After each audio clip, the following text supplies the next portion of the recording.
Assalamualaikum warahmatullahi wabarakatuh.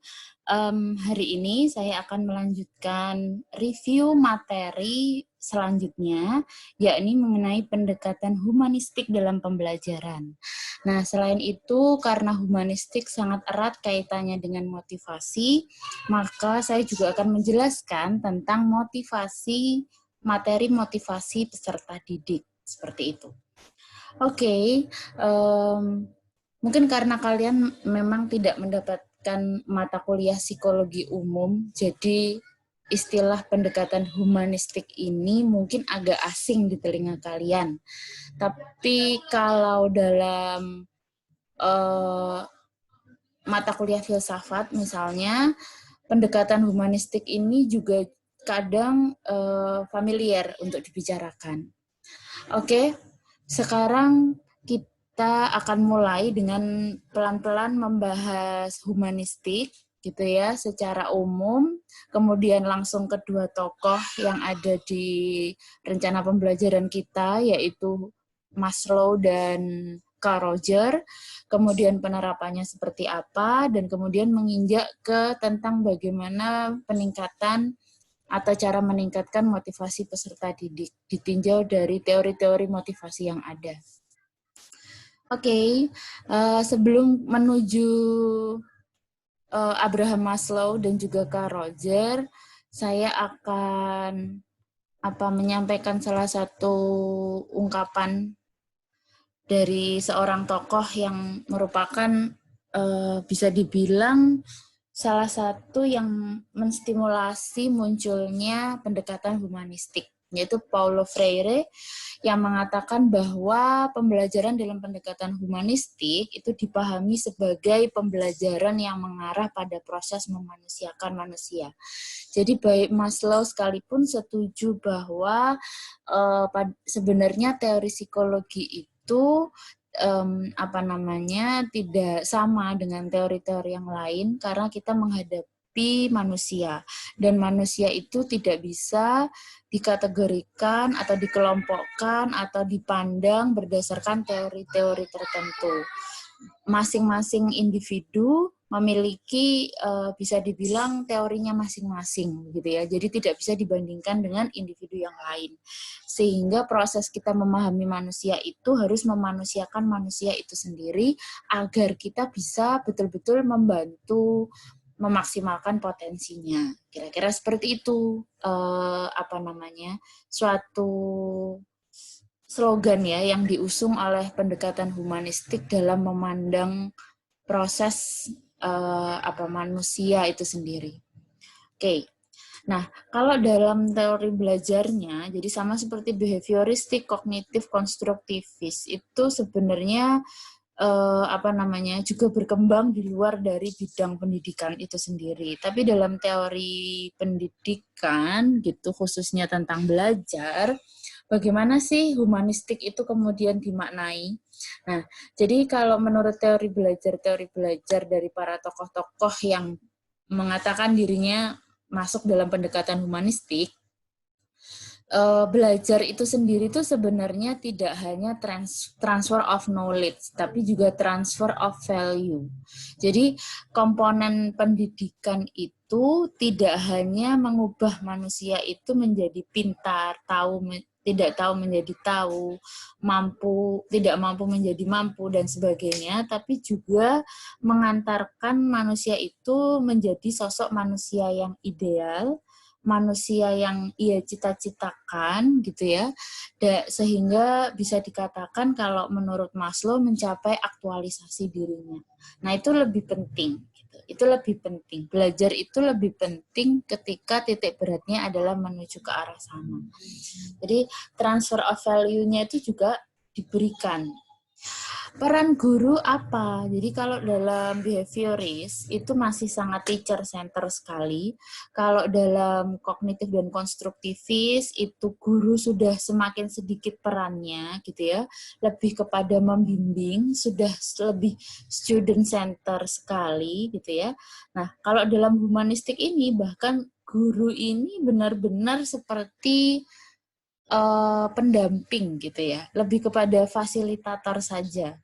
Dia lebih banyak, dia tidak mengarahkan pada pengetahuan yang didapat, tapi lebih pada memotivasi agar individu itu bisa mengetahui apa yang dia inginkan, gitu. Jadi memberikan motivasi, kesadaran mengenai motivasi yang dia miliki, kesadaran mengenai makna belajar, gitu ya, dalam untuk kehidupannya dan sebagainya. Jadi memfasilitasi dan mendampingi. Memfasilitasinya dengan memberikan pengalaman belajar, mendampinginya adalah ketika anak itu berproses dalam belajarnya. Siswa merupakan pelaku utama sehingga disebut dengan student center. Dialah yang akan memaknai pengalaman belajarnya sendiri. Jadi semakin sebenarnya justru tidak semakin minimalis ya. Cuman karena porsinya itu keaktifan itu terutama berada di pundak siswa itu sendiri, tadi tampak guru itu lebih minimalis. Tapi menurut saya ini jauh lebih besar tanggung jawabnya yang harus dilakukan oleh guru, karena dia tidak sekedar membentuk orang yang pintar, tapi orang yang tahu bagaimana menggunakan kepintaran yang dia miliki itu untuk memaksimalkan potensinya. Kira-kira seperti itu. Oke, kemudian tentang Abraham Maslow. Jadi banyak tokoh humanistik. Cuman di sini saya hanya menyenggol Abraham Maslow dan Roger gitu ya, karena yang sering sekali dibicarakan dan mereka termasuk tokoh-tokoh pendiri awal gitu ya. Selanjutnya memang dalam pendidikan itu ada tokoh-tokoh humanistik yang justru sudah punya teorinya masing-masing tentang pembelajaran itu bagaimana. Cuman mereka sebenarnya kan bukan pendiri awal, tapi yang melanjutkan, mengaplikasikan dalam teori-teori humanistik yang lebih spesifik untuk pendidikan. Oke, jadi kalau menurut Maslow, ketika kita memanusiakan manusia, kita juga harus memahami bahwa manusia itu memiliki suatu hierarki kebutuhannya masing-masing. Nah, meskipun namanya hierarki kebutuhan, tapi kita tidak bisa mengatakan bahwa hierarki itu akan berlaku sama antara satu orang dengan orang yang lain. Adalah bahwa kebutuhan itu berjenjang dan akan terus berkelanjutan, iya. Tapi apakah jenjang itu akan sama porsinya antara satu dengan yang lain, itu tidak sama. Nah, umumnya karena dia bersifat terus-menerus, maka ketika satu kebutuhan sudah terpenuhi, maka manusia cenderung akan melanjutkan untuk mencari kebutuhannya yang lebih tinggi. Jadi tidak akan pernah selesai. Teori ini disebut dengan teori kebutuhan. Jadi menurut Maslow, motivasi itu muncul dari kebutuhan yang dimiliki oleh manusia itu sendiri. Dan sehingga dia kemudian tergerak untuk memenuhi kebutuhannya tersebut. Manusia memiliki hak untuk memenuhi keinginan sesuai hierarki kebutuhannya masing-masing agar bisa memaksimalkan potensi yang dimiliki. Jadi karena aktualisasi diri itu letaknya di penghujung, kalau menurut Maslow, maka untuk mencapai aktualisasi diri, manusia itu harus sudah mencukupi kebutuhan-kebutuhan yang sebelumnya. Nah, hierarki kebutuhannya Maslow itu modelnya seperti ini, seperti piramida, tidak terbalik ya. Seperti piramida. Jadi kebutuhan fisiologis yang paling bawah dan yang paling tinggi adalah kebutuhan aktualisasi diri. Nah, biasanya semakin bawah itu kita biasa menyebutnya dengan kebutuhan primer, dan semakin atas kita biasa menyebutnya dengan kebutuhan sekunder hingga tersier dan seterusnya. Nah, biasanya kalau yang kebutuhan primer, orang cenderung sudah berhasil untuk memenuhi.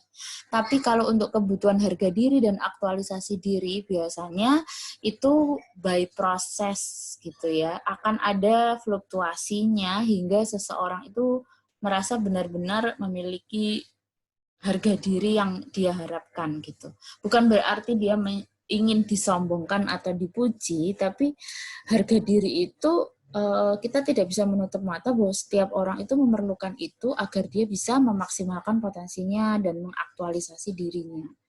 Nah, kalau fisiologi seperti makan, minum itu tentu suatu kebutuhan pokok yang tidak bisa kita tinggalkan jika kita ingin mendapatkan pemenuhan pada kebutuhan-kebutuhan yang selanjutnya. Jadi kasarannya itu adalah kita akan sulit untuk mau melakukan memenuhi kebutuhan sosial kita, harga diri kita, kalau kita secara fisiologis itu masih haus, lapar, tidak bisa makan, tidak bisa minum, tidak bisa aman untuk beraktivitas, maka kita tidak akan mungkin akan memikirkan kebutuhan-kebutuhan yang selanjutnya. Sama seperti dalam pembelajaran, menurut Maslow, seperti fisiologis dan keamanan itu merupakan kebutuhan pokok yang harus didapatkan siswa itu sendiri sebelum dia bisa memaksimalkan potensinya, seperti itu. Jadi kita tidak hanya terfokus pada kebutuhan-kebutuhan yang umum, tapi lebih melihat kembali kepada kebutuhan masing-masing individu tersebut. Oke, nah selain Maslow juga ada teori humanistiknya Carl Roger gitu ya. Carl Roger sendiri ini sebenarnya kalau dalam psikologi dia mencetuskan suatu terapi gitu ya. Suatu terapi yang disebut dengan person center terapi. Jadi terapi yang memfokuskan diri pada individu tersebut. Jadi bagaimana individu itu bisa menyembuhkan dirinya sendiri dalam terapi itu adalah bergantung pada dirinya sendiri.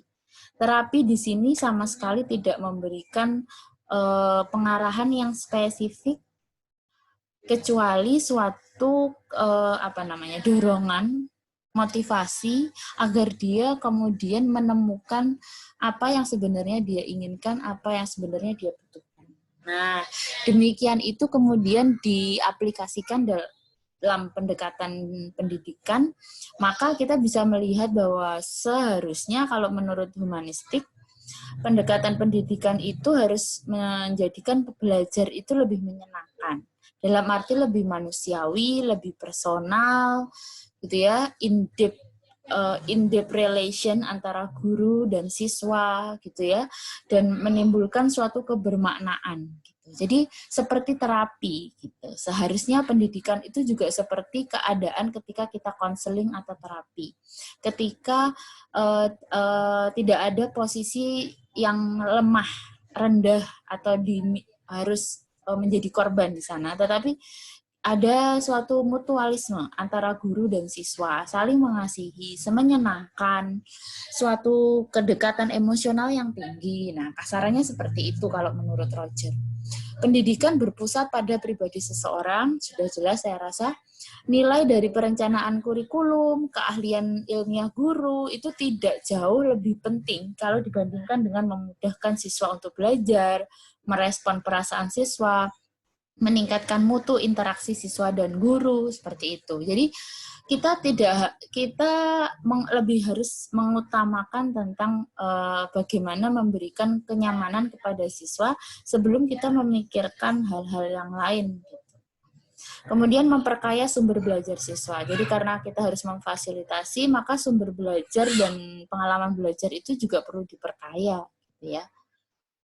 Kemudian, untuk dunia pendidikan, Roger juga membuat 5 prinsip belajar ya. Yang pertama adalah bahwa ketika terjadi suatu proses pembelajaran, siswa perlu dimotivasi untuk memiliki hasrat untuk belajar. Jadi, keinginan untuk belajar itu seharusnya tumbuh dari diri individu itu sendiri, gitu.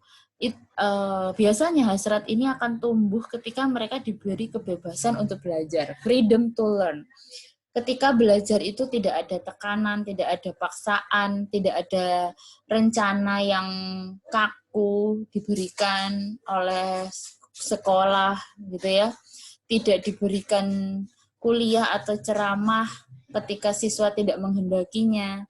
Siswa tidak akan dinilai atau dikritik jika siswa tidak memintanya, gitu ya. Jadi benar-benar hasrat untuk belajar itu ditumbuhkan karena diri mereka sendiri dan sesuai dengan apa yang mereka sukai, seperti itu. Belajar atas inisiatif sendiri. Jadi selain hasrat untuk belajar itu juga harus dari inisiatifnya sendiri. Gitu. Jadi supaya anak memiliki kesempatan gitu, memiliki kesempatan dan kebebasan untuk memuaskan dorongan keingintahuannya, menemukan minatnya, apa sih yang penting dan berarti tentang dunia di sekitarnya. Kemudian belajar yang berarti. Anak akan belajar dengan cepat apabila yang dipelajari mempunyai arti baginya. Ini hampir sama seperti ketika kita kemarin belajar tentang konstruktivisme, gitu ya, pembelajaran yang bermakna. Jadi sama dengan yang kemarin kurang lebihnya, bahwa ketika kita belajar itu tidak sekedar transfer knowledge gitu ya yang terjadi di sana, tapi ada suatu transfer meaning, kira-kira seperti itu. Jadi apa sih manfaatnya, apa sih kaitannya dengan kehidupan sehari-hari, pembelajaran yang kita minati, apa sih dampaknya buat kita. Nah, kalau konstruktivisme mungkin lebih kepada metodenya, tapi metode spesifik tentang belajarnya. Tapi kalau Roger di sini, belajar yang berarti ini juga bisa ditimbulkan apabila suasana itu nyaman, penuh kedekatan, maka arti yang akan didapatkan oleh siswa itu akan muncul dengan sendirinya. Kemudian belajar tanpa ancaman. Belajar tanpa ancaman. Jadi siswa itu dapat mencoba berbagai pengalaman baru tanpa takut, tanpa merasa akan dinilai, diuji, begitu. Kemudian belajar atas inisiatif diri sendiri. Nah, ini ini sama seperti yang nomor halaman kedua ini ya. Jadi intinya di sini karena mereka akan melakukan sesuai yang dia inginkan, maka mereka akan menjadi murid, akan menjadikan murid itu menjadi bebas, percaya diri, tidak tergantung pada orang lain, seperti itu. Kemudian belajar juga untuk perubahan. Jadi yang selama ini kita lihat dari buku-buku pelajaran, itu kan lebih kepada fakta-fakta yang sudah ada, ilmu-ilmu yang teori-teori yang sudah ada sebelumnya. Nah, kalau dalam humanistik, belajar ini juga ditekankan untuk mempelajari hal-hal yang terus berubah dari lingkungan kita itu apa. Jadi tidak hanya tentang fakta-fakta yang statis. Penerapan dalam pendidikan, ini mungkin langsung saya kaitkan saja dengan model pembelajaran apa saja sih yang sudah ada di sekitar kita yang mirip dengan pendekatan humanistik. Yang pertama dari J.P. Miller, dia pernah mencetuskan tentang pendidikan afektif. Pendidikan afektif atau afektif itu perasaan gitu ya. Kalau kognitif pikiran, afektif itu perasa, indera perasa, perasaan. Maka di sini yang ditekankan oleh Miller adalah humanizing the classroom. Jadi bagaimana menciptakan suatu kelas yang manusiawi untuk siswanya. Bagaimana ketika suatu pembelajaran itu tidak hanya olah pikir, tapi juga olah rasa. Jadi dalam menyampaikan materi dan membawa kelasnya, guru itu juga perlu menyatukan hati dan juga pikirannya sendiri, siswa di dalam kebersamaan yang terus berkelanjutan gitu, yang holistik. Kemudian itu tentang pendidikan afektif ya, jadi menyatukan hati dan pikiran. Kalau dalam materi, dikaitkan dengan materi, dikaitkan dengan kenyamanan di kelas, dan sebagainya. Kemudian Melvin Silberman menjelaskan tentang active learning. Nah, active learning ini sebenarnya sedikit banyak sudah diusung oleh tokoh-tokoh kognitif dan juga tokoh-tokoh konstruktivis. Cuman lebih jauh dari itu, kalau dalam humanistik, active learning-nya di sini itu sampai kepada tataran menerima informasi, kemudian mempertanyakan informasi, mendiskusikan informasi yang didapat, mengajarkan pada orang lain, nah seperti itu. Jadi sampai kepada active learning atau learner yang aktif gitu, pembelajar yang aktif gitu. Jadi tidak hanya menerima dan mengolah rasa pikirnya, mengolah pikirnya, tapi juga menyampaikan pada orang lain. seperti itu. Nah, di situ dia akan menemukan suatu potensi atau aktualisasi dirinya. Dan dia akan lebih mampu memahami apa yang dia pelajari dengan cara seperti itu. Kemudian, selain itu ada juga pengembangan quantum learning dan quantum teaching oleh Lozanov yang sedikit banyak sebenarnya mirip dengan pendekatan humanistik. Jadi hampir mirip dengan pendidikan afektif ya. Dia juga menyatukan berbagai unsur kepribadian yang ada pada siswa gitu. Jadi seluruh kepribadian yang ada pada diri siswa itu diaktifasi, katakannya begitu ya. Mulai dari sikap, rasa, emosi, pikiran, persepsi, impian dan sebagainya itu disentuh gitu, diaktifasi supaya ada suatu kebermaknaan dalam belajar itu sendiri gitu. Jadi proses belajar itu menjadi sangat personal, sangat dekat sekali gitu antara satu individu dengan individu yang lain. Akhirnya memang kelemahannya dari pendekatan humanistik ini salah satunya adalah sebaiknya kelas itu kelas yang tidak terlalu besar sehingga guru sangat dekat dengan muridnya satu persatu. Dan kondisinya itu menjadi sangat kondusif bagi siswa untuk bisa mengeksplorasi ketika orang yang ada di kelasnya tidak terlalu banyak.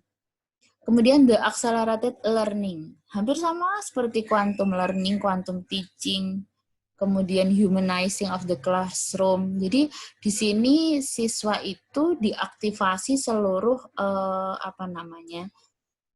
unsur yang ada dalam dirinya, baik itu visual, kemudian auditori, kemudian psikomotoriknya, emosi perasaannya, gitu ya, intelektualitasnya, gitu. Itu the accelerated learning. Jadi accelerated learning ini bukan hanya mempercepat materi supaya siswa lebih mampu, tapi dengan cara mengaktifasi keseluruhan tadi, diharapkan siswa akan lebih mudah memahami, dan ketika dia lebih mudah memahami, dia akan lebih cepat gitu untuk mencapai akhir dari tujuan pembelajarannya. Kira-kira yang dimaksud dengan accelerated learning di sini. Jadi mempercepat materi tanpa harus membuat siswa merasa menjadi korban atau yang dipaksa untuk mempelajari itu. Jadi tetap menyenangkan. Inti dari pembelajaran humanistik yang sudah diwakili contoh 4 pengembangan teori tadi, intinya adalah bagaimana menghadirkan suatu pembelajaran yang full content. Seluruh aspek kepribadian individu itu akan teraktivasi, mulai pikiran, perasaan, pengetahuan, sikap, bahasa tubuh, keyakinan, persepsi yang akan datang, yang semuanya itu diolah secara baik dan diselaraskan hingga mencapai suatu harmoni. Jadi intinya hanya siswa yang tahu bagaimana seharusnya dirinya bisa mengaktualisasikan dirinya gitu. Guru di sini hanya sebagai fasilitator yang membantu siswa untuk memahami hal tersebut. Oke, kira-kira seperti itu tentang pendekatan humanistik. Sedikit saja kemudian saya melompat ke motivasi. Nah, senyampang kita tahu bahwa ternyata motivasi siswa itu memiliki karakteristiknya sendiri-sendiri antara individu yang satu dengan individu yang lain, maka kita juga perlu hati-hati ketika kita mencoba memotivasi siswa yang menurut kita memerlukan bantuan dari kita. Ya, kalau menurut teori kebutuhan yang salah satunya diwakili oleh Maslow tadi, kita percaya bahwa suatu motivasi atau tingkah laku itu muncul karena ada sebuah kebutuhan. Kebutuhan itu akan membuat seseorang melakukan sesuatu untuk memenuhi kebutuhan tersebut. Dan tingkah laku itu kemudian memiliki tujuan yang tentunya akan untuk memenuhi kebutuhannya. Jadi ini akan selalu seperti ini terus. Gitu. Jadi siswa itu pasti memiliki suatu kebutuhan tertentu ketika ada masalah dalam dirinya dan membuat dia tidak termotivasi. Maka tugas guru adalah mengetahui apa sih sebenarnya kebutuhan yang dia harapkan untuk dipenuhi sehingga muncul permasalahan-permasalahan yang ada pada dirinya. Oke, ini tentang hierarki tadi sudah saya singgung. Nah, selain Maslow, sebenarnya ada banyak sekali teori kebutuhan, ini ya, teori need yang mendasari motivation teori.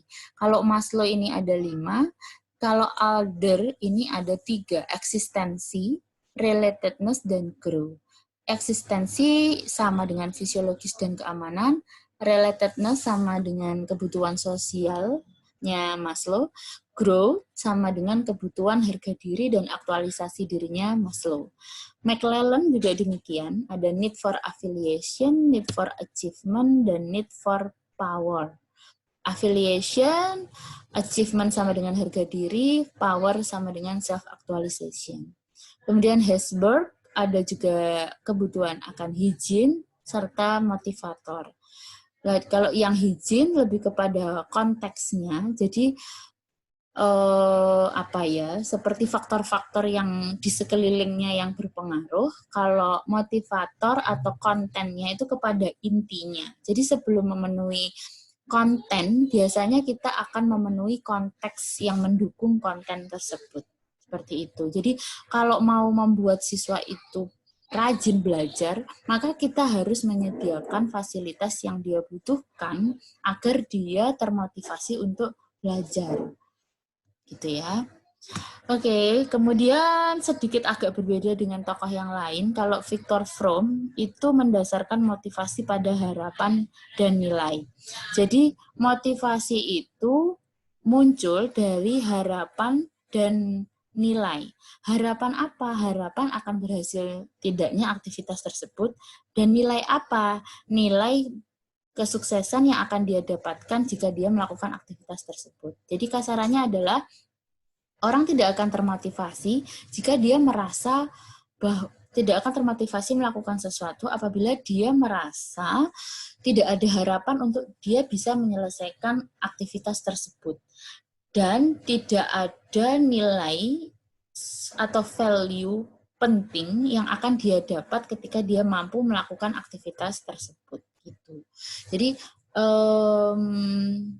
selalu akan ada tujuannya gitu ya ketika orang itu akan melakukan suatu hal. Hal itu pasti berarti bagi dia dan sesuatu yang kemungkinan besar dia pikirkan dia mampu melampauinya. Seperti itu. Jadi sama dengan siswa, ketika guru memberikan soal yang terlalu sulit dan kemudian sama sekali tidak ada reward, maka siswa akan belajar untuk mengalami unmotivated ketika guru memberikan soal lagi di kesempatan yang akan datang. Karena dia yakin soal itu terlalu sulit buat dia, dan dia yakin selama ini tuh gurunya pelit banget gitu ya, tidak akan pernah memberikan konsekuensi yang positif setelah dia berhasil melampauinya. Seperti itu. Sama sebenarnya tidak hanya pada siswa, orang dewasa pun juga tentu akan mempertimbangkan hal tersebut ketika sampai dia melakukannya. Ini harapan, nilai, saya rasa itu ya yang garis besarnya. Saya tidak harus membacanya secara spesifik. Intinya adalah harapan. Jadi tentang harapan bisa atau tidaknya, dan nilai itu adalah value-nya ketika kita berhasil. Berharga nggak sih hal yang mau kita lakuin ini? Kalau berharga, seseorang kemungkinan besar akan melakukannya. Jika tidak berharga, ngapain? Menghabiskan waktu, tenaga, gitu ya.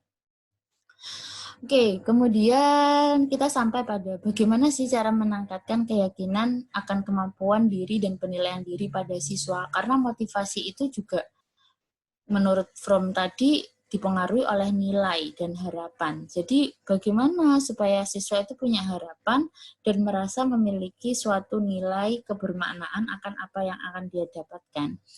Jadi yang pertama, menekankan kemampuan siswa pada area-area khusus sesuai kemampuannya. Jadi jangan langsung diberi soal yang sulit gitu ya. Jangan beli di soal yang sulit atau materi yang sulit, tapi kita sebenarnya bisa melakukan tahap demi tahap, mulai yang mudah sampai yang sulit. Kemudian beri dukungan yang spesifik, gitu, sesuai kemampuan siswa. Berikan penghargaan untuk setiap kemajuannya. Jadi dukungan itu spesifik dan memang berharga, gitu, dan bisa memotivasi siswa. Spesifik untuk atas hasil apa yang dia raih, nggak nanti kalau sudah akhir semester baru dipuji, baru diberikan konsekuensi positif, tidak. Tapi lebih baik, lebih spesifik itu lebih baik. Jelaskan hubungan antara usahanya dia dan prestasi di masa depannya. Jadi ketika kita belajar, kita ngajar gitu ya, kita berusaha mengaitkan dengan kehidupannya. Atau apa yang bisa dia dapatkan dengan mempelajari hal tersebut. Buatlah tujuan pembelajaran untuk siswa dan orientasi penguasaan materi bagi siswa. Jadi, biasanya sebelum pembelajaran, sama seperti konstruktivis ya, kita menyampaikan dulu kerangka besarnya seperti apa, supaya siswa termotivasi. Punya, oh ini berharga nih, ini penting nih buat saya nih, seperti itu. Oke, kemudian hindari efek anggapan negatif pada siswa. Jadi anggapan negatif itu kan adanya pada mind guru masing-masing, kognitif guru masing-masing. Jadi kita harus netral gitu, sebagai guru itu harus netral agar kita juga bisa memberikan sesuatu secara adil kepada siswa kita. Tuh. Kemudian misalnya memberikan nilai hasil ujian itu secara hati-hati. Ini karena guru itu menghargai siswa siapapun itu. Gitu. Alat pembelajaran bervariasi juga karena kita menghargai berbagai modalitas atau gaya belajar siswa. Hati-hati merespon siswa dengan prestasi yang rendah. Ini juga karena guru mau menghargai siswa. Jadi intinya bagaimana menghargai siswa itu tanpa membeda-bedakan dan memberikan perlakuan yang adil baik dari proses pembelajaran hingga nilai yang diberikan. Kemudian tips-tips lainnya, oh iya ini, di dalam teori motivasi kita juga mengenal adanya tipe intrinsik dan ekstrinsik. Ekstrinsik adalah motivasi yang ditimbulkan karena adanya imbalan dari luar, dan intrinsik adalah dari dalam diri. Nah, imbalan dari dalam luar ini juga penting, tapi sebaiknya kita juga membiasakan dan menumbuhkan bagaimana agar aspek intrinsik ini juga muncul pada diri siswa. Salah satunya dengan tadi, meningkatkan harapan dan kemampuan siswa. Jadi, memotivasinya tidak spesifik, tapi memunculkan sesuatu dalam diri siswa agar dia ada minat intrinsik untuk melakukan sesuatu yang dia minati atau dia inginkan. Strategi meningkatkan motivasi siswa yang lain, ya salah satunya penuhi kebutuhan dasar, sama seperti Maslow tadi. Kita tidak akan nyampe pada aktualisasi diri ketika kebutuhan dasar itu belum kita penuhi. Jadi lingkungan kelas yang baik, guru yang menyenangkan, kemudian siswa teman-teman yang saling mendukung. Nah, itu kebutuhan dasar siswa agar dia nyaman di sekolah. Bangun kepercayaan dan efikasi diri, ini sama seperti yang bagaimana meningkatkan harapan dan nilai tadi ya. Itu tugasnya sesuai dengan level, jadi jangan langsung sulit gitu. Kalau dengan tugas-tugas kecil dia bisa, maka kepercayaan diri itu akan terpupuk. Efikasi diri atau keyakinan diri bahwa dia mampu juga akan mulai terpupuk seperti itu. Sehingga dia akan terus termotivasi untuk belajar, karena dia menghargai dirinya sendiri. Tunjukkan nilai apa yang dia pelajari, gitu ya. Jadi tadi seperti mengetahui, memberikan siswa informasi terkait apa sih yang bisa dia lakukan ketika dia mempelajari yang akan dia pelajari ini, misalnya seperti itu. Bantu fokus pada aktivitas, gitu ya.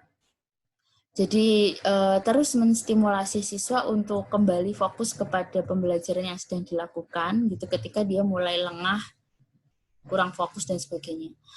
Kemudian dukunglah kemandirian, berilah kesempatan siswa untuk memilih. Nah, ini humanistik sekali. Bantu siswa membuat tujuan spesifik. Nah, ini sangat humanistik ya. Jadi yang tahu itu siswa itu sendiri.